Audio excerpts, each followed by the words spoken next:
மரமண்டைக்கு நான் சொன்னதெல்லாம் புரிஞ்சதில்ல? இப்போ எங்க அண்ணன் வருவான். நம்ம நடத்துற நாடகத்துல வெற்றி மட்டும்தான் நமக்கு கிடைக்கணும்.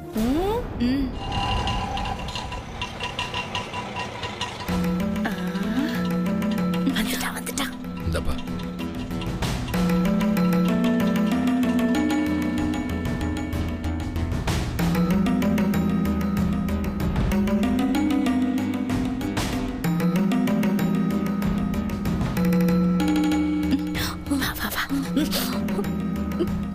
விசும்பி அழுடி. அண்ணே இந்தானே வீரசாவி புடி. போன நிமிஷம் வரைக்கும் என்னென்ன செலவு பண்ணமோ அது எல்லாத்தையும் கணக்கா நோட்ல எழுதி வச்சுட்டேன். நீ பீரோ லாக்கர்ல எம்புட்டு பணம் வச்சிருந்தியோ அம்புட்டு அப்படியே இருக்கானு போய் கணக்கு பாத்துக்க. நானும் என் மவளும் துணிமணியை மட்டும் எடுத்துக்கிட்டு கிளம்புறோம். கிளம்புறீங்களா? எங்க? எங்க வீட்டுக்கு தான் மாமா. என்ன விளையாடுறியாமா? கார்த்தி இப்ப ஹாஸ்பிட்டல் இருக்கான். அவன் குணமாய் வீட்டுக்கு வரணும். அவன் வீட்டுக்கு வந்தா அவனை நீதானமா பாத்துக்கணும். அதை விட்டுட்டு வீட்டுக்கு கிளம்புறேன்னு சொல்றீங்க? இருக்கிற கொஞ்ச நஞ்ச மானத்தையாவது காப்பாத்திக்கணும்ல. அதே நாங்களும் கார்த்தி மருமகனை எப்படியாவது நல்லபடியா கூட்டிட்டு வரணும்னு வேலைக்காரியை விட கேவலமா தெரியுறோம். ஆனா எங்களுக்கு தான் இந்த வீட்டுல மரியாதையே கிடையாது. சரசு, ஏன் இப்படி கோவமா எதையோ பேசுற நீ? என்ன நடந்துச்சு இந்த வீட்டுல? யாரும் நான் மரியாதை குறைவா நடத்துறாங்க? மரியாதை குறைவா நடத்தல மாமா. ஆனா எங்களுக்கு இருந்த ஒத்த ஆதாரமும் பிடிப்பும் சுக்கு நூறா நொறுங்கி போச்சு. என் பொண்ணு விவரம் தெரிஞ்சதுல இருந்து கார்த்தி மாமனே புருஷன்னு மனசுக்குள்ள கோயில் கட்டி வாழ்ந்துகிட்டு இருக்கா. அவ கண்டதெல்லாம் பெரும் கனவா போச்சே. ஏமா கார்த்தி சரியாய் வீட்டுக்கு வந்ததுமே கல்யாணத்தை எப்ப வச்சுக்கலாம்னு முடிவு பண்ணிட மாட்டோமா? நீங்களும் என் அம்மாவை மட்டும் முடிவெடுத்துட்டா போதுமா மாமா? அந்த ஜோதி வந்து அத்தை மனசு மட்டும் இல்லாம கார்த்தி மாமா மனசையும் கலைக்க பாக்குறா. ஏற்கனவே நான் அப்பாவை இழந்துட்டேன்.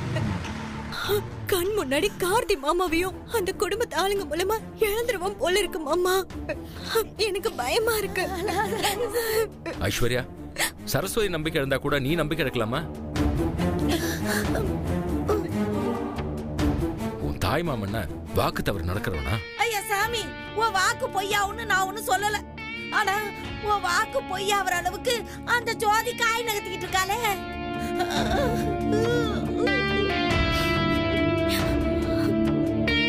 நீ பாரு ஐஸ்வர்யா, அந்த ஜோதி என்ன காய் நகர்த்தலான்னு சரி, என் மகனை அவ கட்டிக்க முடியாது. இல்ல மாமா, வேண்டாம். கார்த்தி மாமா எனக்கு இல்லைன்னு என் மனசை தேத்திக்க பாக்குறேன். முடியலன்னா நான் செத்து கூட போறேன்.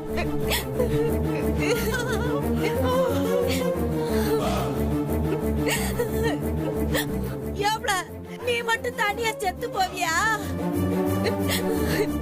ஜாகிரதைன்னு முடிவு பண்ணிட்டா என்னையும் கூடையா சேர்த்து கூட்டிட்டு போயிரு. சேர்ந்தே செத்து போயிருவோம். கோபத்தை கலப்பாத சரசு. சொந்த தங்கச்சியும் தங்கச்சி மாவளையும் சாக விட்டு வேடிக்கை பாக்கிறதுக்கு நான் ஒன்னும் சல்லி பையன் இல்ல. கேட்டுக்குவோ மாமன் சொன்னத. அப்ப எங்களை சாவ விட மாட்டியா? வாழத்தா வழி இல்லாம வக்கத்து போயிட்டோம். சாக கூட முடியலையே கடவுளே. பட்டுன்னு அரைஞ்சிருவா சரசு. நம்ம அண்ணனுக்கு வலிக்கும் தெரிஞ்சு வலுவான வார்த்தைகளை போடாத சரசு. வேண்டாம். அம்மாக்கு மனசு கஷ்டம் மாமா. நம்ம தான் புருஷன் இல்லாம வாழ்க்கை இழந்துட்டோம். நம்ம மக கல்யாணம் ஆகாமலே வாழ்க்கையை தொலைச்சிட்டு நடப்பணமா அலைய போறாளேன்னு ஆதங்கம். அம்மாடி, நீங்க நினைக்கிற மாதிரிலாம் எதுவும் ஆகாது. அப்படி ஆகும் நான் விட மாட்டேன். உன் வாழ்க்கை கார்த்தியோடதே.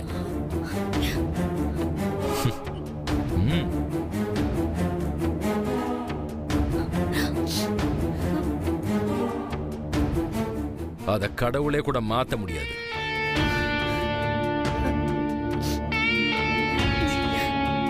கடவுளுக்கு மேலா நீ நினைக்கிற மாதிரி ஏதாவது சொல்லிருச்சுன்னா உன் மனசு மாறிடும்.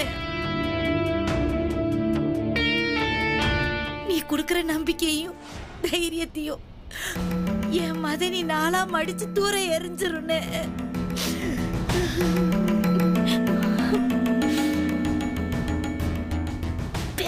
பேசு. அம்மா, நம்ம கிளம்பலாமா? போய் வீட்டு சாமான்லாம் வண்டியில அள்ளி போட்டுட்டு மாமாவோட பார்வைப்படாத ஏதாவது ஒரு இடத்துக்கு போயிடுவோமா? போயிடுவோம். அவர் கண்ணு முன்னாடியே நம்ம நடமாடணும்னா மாமா மனசு துடிச்சு போயிடும். அவரை கஷ்டப்படுத்த வேணாமா? ஐஸ்வர்யா, உன் தாய் மாமன வார்த்தையில கொன்னு விடாத. நான் என்ன செஞ்சு உங்க 2 பேரோட நம்பிக்கையும் காப்பாத்துவேன்.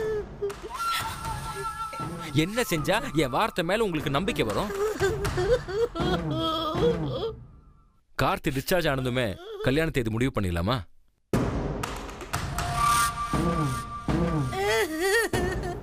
அட ஏனே நடக்காதெல்லாம் பேசி எங்களுக்கு நம்பிக்கை கொடுக்குற. நம்ம மதனி வீட்டுக்காரவிய எல்லாரும் ரொம்ப நல்லவிய. பேசாம கார்த்திக்கு அவங்க வீட்லயே சம்மந்தத்தை பேசி முடிச்சிருன்னு.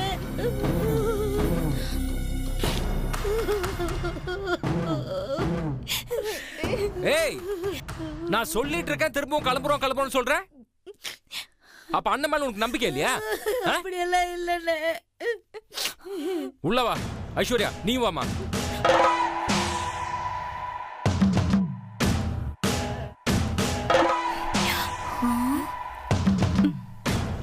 ஆடி உள்ள.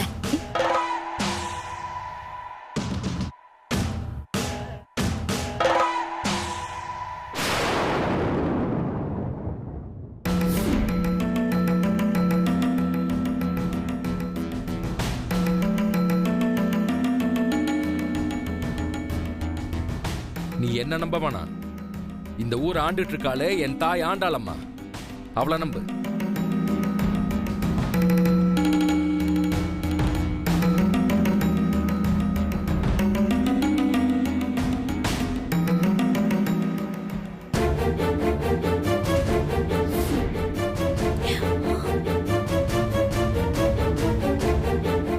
நின்னெறிகிற இந்த சூடம் சாட்சியா, இந்த அக்னி சாட்சியா, என் தாய் ஆண்டாளம்மா சாட்சியா, என் மகனுக்கு பொண்டாட்டி ஓமவதான். இது சத்தியம்.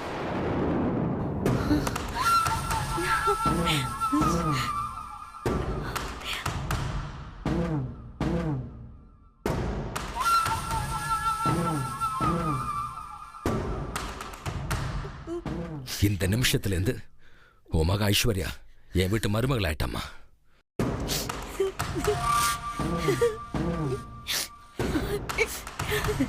இப்ப நீ நம்புறியா? ஐஸ்வர்யாவோட தாய் மாமா வார்த்தையில இப்ப உனக்கு நம்பிக்கை வந்துடுச்சா? எனக்கு இது போதுன்னு, இந்த உலக மொத்தத்தையும் ஜெயிச்ச திருப்தி எனக்கு கிடைச்சிருச்சுனே. போதுனே, போதும். சரசு, உரிமை நீ கேட்டு வாங்கியிருக்கடா. நான் உனக்கு ஒன்றும் பெருசா செஞ்சிடல. இனிமேலாவது மனசை கலங்க விடாத. அண்ணன் தாங்க மாட்டான்.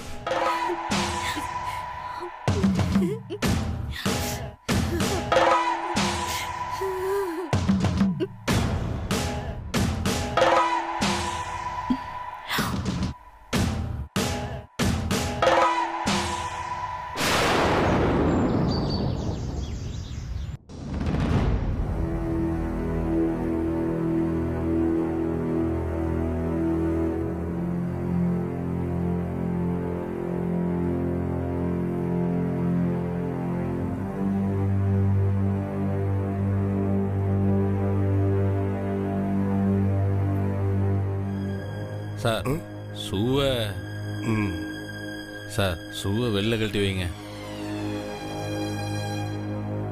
ப்ளீஸ். அவங்களுக்கு பிடிக்காது.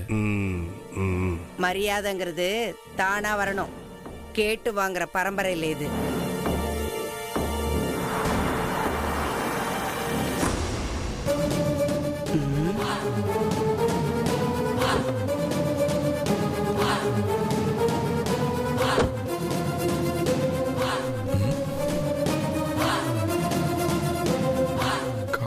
ஷூ நம்ம வீட்டுக்குள்ள காக்கிக்கு என்ன வேலை?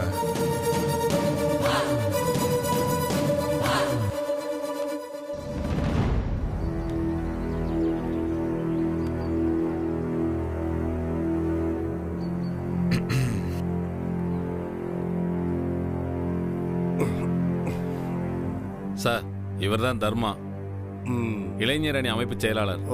சார் தான் புதுசா வந்திருக்க இன்ஸ்பெக்டர். வணக்கம் சார். வணக்கங்க, உட்காரும். அதிகாரி ஐயா, அதான் அப்பச்சி வந்துட்டாயல்ல, வந்த விவரத்தை சொல்லுங்க. அது தர்மா சார், உங்க வீட்டுல வச்சு கொலை பண்ண வந்தது யாருன்னு அன்அபிஷியலா விசாரிக்க சொல்லி உங்க அப்பா சொன்னாரு.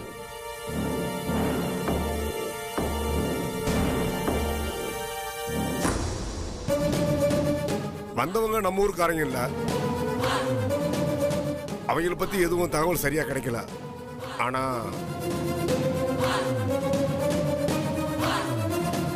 எதுவா இருந்தாலும் பரவாயில்ல, தயங்காம சொல்லுங்க. அந்த கூலிப்படையை வர வைக்க தகவல் இந்த வீட்டுல இருந்து தான் போயிருக்கு.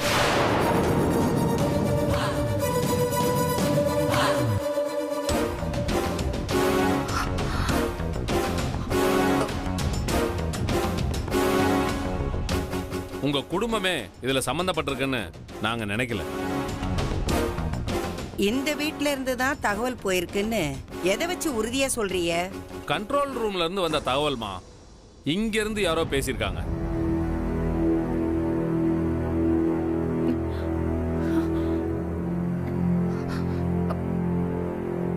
ஜெயராமன் சார் ஜட்ஜாக போறதா பேச்சிருக்குமா. அதனால இந்த வீட்டுல சம்பந்தப்பட்ட கால் எதையும் பெருசா கவனிக்க தேவையில்லை, கடந்து போயிருங்கன்னு மேலதிகாரியோட ஆர்டர். அதனால கிராஸ் டாக் மாதிரி கேட்ட ஒரு 2-3 பேச்சை வச்சுக்கிட்டு அதை வச்சு நமக்கு தகவல் சொல்லியிருக்காங்க. அப்ப அது உறுதியான தகவல் தான். ஆமா சார், இல்லைன்னா உங்க வீடு தேடி வருவோமா? உங்களுக்குள்ள நீங்களே என்கொயரி பண்ணி பேசி முடிச்சுக்குங்க. இதை சொல்லத்தான் நாங்கள் ½ அன் ஹவரா வெயிட் பண்ணோம். அப்ப நான் வரேன் சார். வரேன் சார். வரேங்கம்மா. அம்மா வரேங்கம்மா, வரேன் சார்.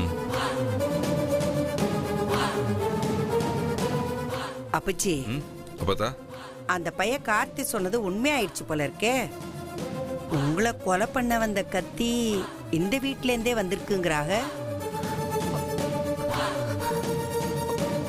அப்பத்தா, போலீஸ்காரங்க சில நேரத்தில் நம்மளை குழப்பி விடுவானுங்க. அப்பத்தா, வந்திருக்கிற ஒரு புது ஆள், அவரை பார்த்தா வளைஞ்சு கொடுத்து போகிற ஆள் மாதிரி தெரியல.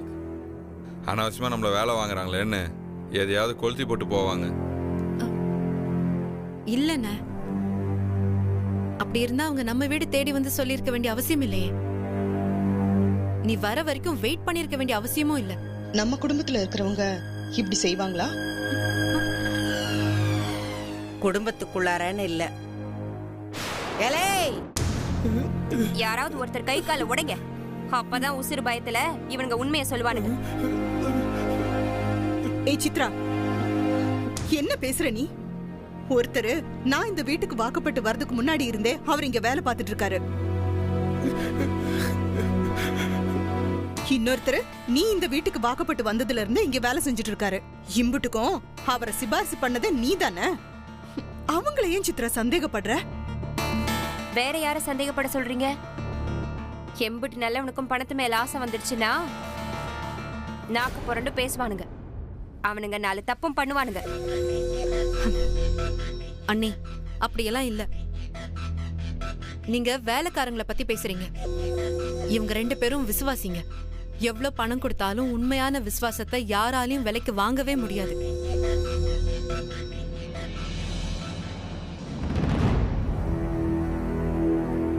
அண்ணே, நீங்க 2 பேரும் போங்க. நாங்க வர்றோமா? வர்றீங்க.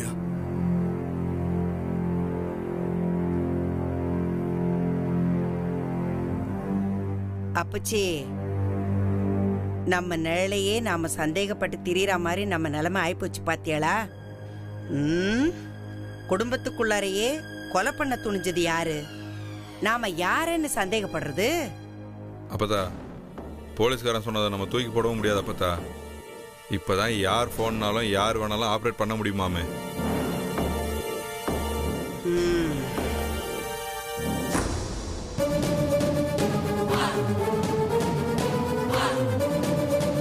அப்பச்சி யாரா இருக்கும்?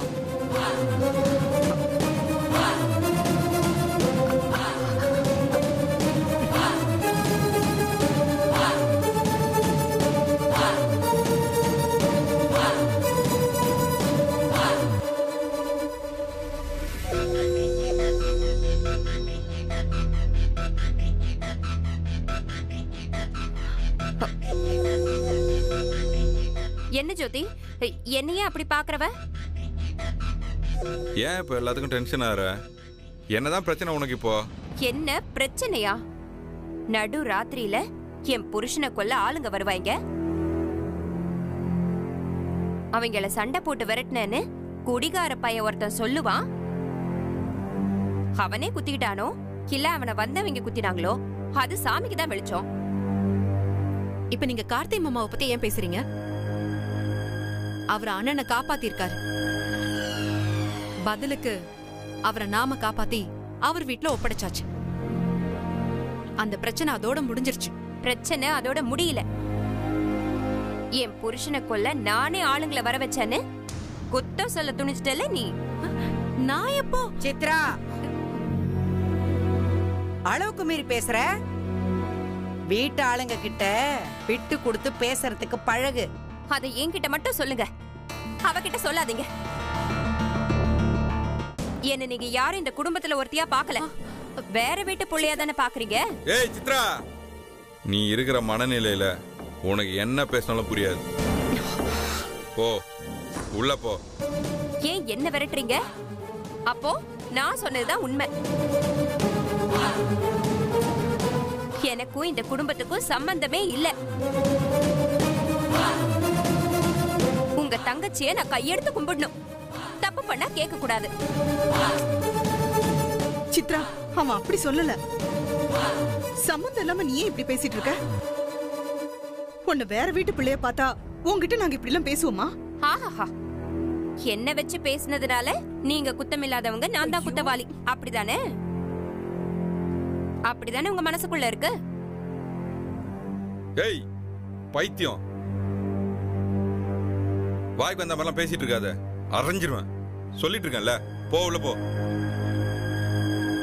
என்ன பாக்குறவ? போன்னு சொன்னா போக வேண்டியதானே? ஏன் போகணும்? என்னைய நேர்ல வச்சுக்கிட்டே உங்க பேத்தி நான் தான் இவரை கொல்றதுக்கு ஆளை வர வச்சேன்னு சொல்றா.